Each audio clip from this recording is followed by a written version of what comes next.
તો કેમ છો મિત્રો? તો મિત્રો ફાઇનાન્શિયલ 2024-25 તો પૂરું થઈ રહ્યું છે અને નવું વર્ષ 25-26 પણ ચાલુ થઈ જશે હમણાં ટૂંક સમયમાં. તો મિત્રો આવામાં બેંકના ઘણા બધા નિયમો બદલાવા જઈ રહ્યા છે અને એ બધા 1 એપ્રિલ 2025થી લાગુ પણ થઈ જશે અને આની સીધી જ અસર તમારા ખિસ્સામાં જોવા મળી શકે છે. એટલા માટે આ બધા જ નિયમો જે કાંઈ બદલાઈ રહ્યા છે તે તમારા માટે જાણવા ખૂબ જ જરૂરી છે. એટલા માટે વિડીયોને લાસ્ટ સુધી જોજો. ચેનલમાં નવા હોય તો સબસ્ક્રાઈબ પણ કરી લેજો અને તમારા કાંઈ પણ પ્રશ્ન હોય તો આપણને કોમેન્ટ કરી જણાવજો. અને મિત્રો વિડીયોને એક લાઇક પણ કરી દેજો. આરબીઆઈની ગાઈડલાઇન પણ આવી ગઈ છે. આ બધા રૂલો 1 એપ્રિલ 2025થી બધી બેંકોને ગાઈડલાઇન આપી દીધી છે કે આ રૂલો બધા લાગુ થઈ જશે 1 એપ્રિલથી.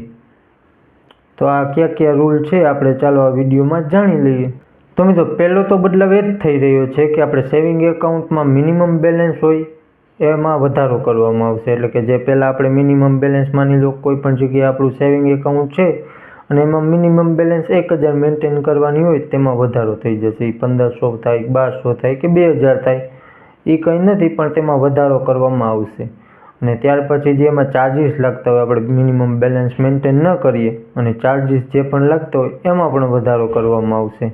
પછી મિત્રો બીજો બદલાવ એ કરવામાં આવ્યો છે તો બજેટ 2025માં જ થઈ ગયો હતો કે જે આપણે આરડી એફડી કરતા હોય કોઈ પણ જેટલા પણ બેંક એકાઉન્ટ હોય બધામાં અલગ અલગ આપણે એફડી કરી હોય કે આરડી કરી હોય એનું જે વ્યાજ આવે અને 40,000થી ઉપર થાય બધાનું ભેગું કરીને તો એમાં આપણે 10% TDS લાગતો. પછી TDS ન કપાવવા માટે આપણે 15(1) અથવા 15Gનું ફોર્મ ભરીને આપતા હોય એટલે કે આપણું TDS ન કપાય.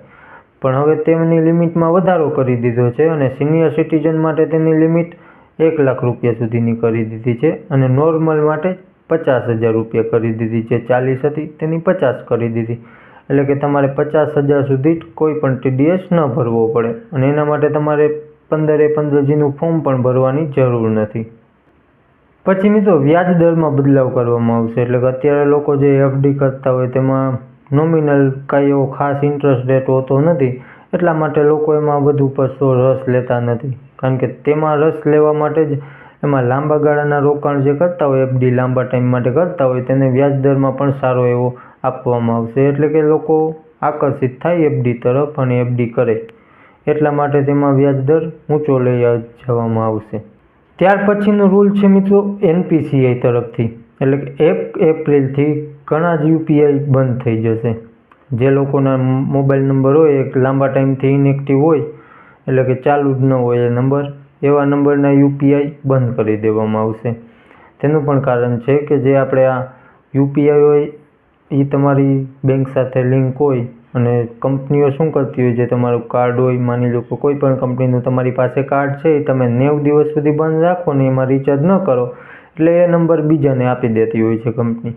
એટલે એનો મિસયુઝ ન થાય, તમારે યુપીઆઈ જે બેંક સાથે લિંક હોય એ નંબર બીજા પાસે વહી જાય તેવું ન થાય તેનું પણ ધ્યાન રાખવાનું કીધું છે. એટલા માટે ફિલ્ટર કરી અને આવા જે નંબર હોય આવા યુપીઆઈ હોય એ બધાને બંધ કરી દેવામાં આવશે. ત્યાર પછી મિત્રો લાસ્ટ છે આ ઇન્ટરનેટ બેન્કિંગ, મોબાઈલ બેન્કિંગ, યુપીઆઈને લઈને કે એને સેફ અને સિક્યોર હજી આનાથી પણ વધુ બનાવવામાં આવશે. તેના માટે નવા ફીચર્સ લઈને આવશે. આ બધું જ કામ તેમાં કરવામાં આવશે. તો મિત્રો આ હતી આપણી આજની અપડેટ. વિડીયો સારો લાગ્યો હોય તો એક લાઇક કરી દેજો. ચેનલમાં નવો હોય તો સબસ્ક્રાઈબ કરી દેજો. ચાલો મળશું નેક્સ્ટ વિડીયોમાં.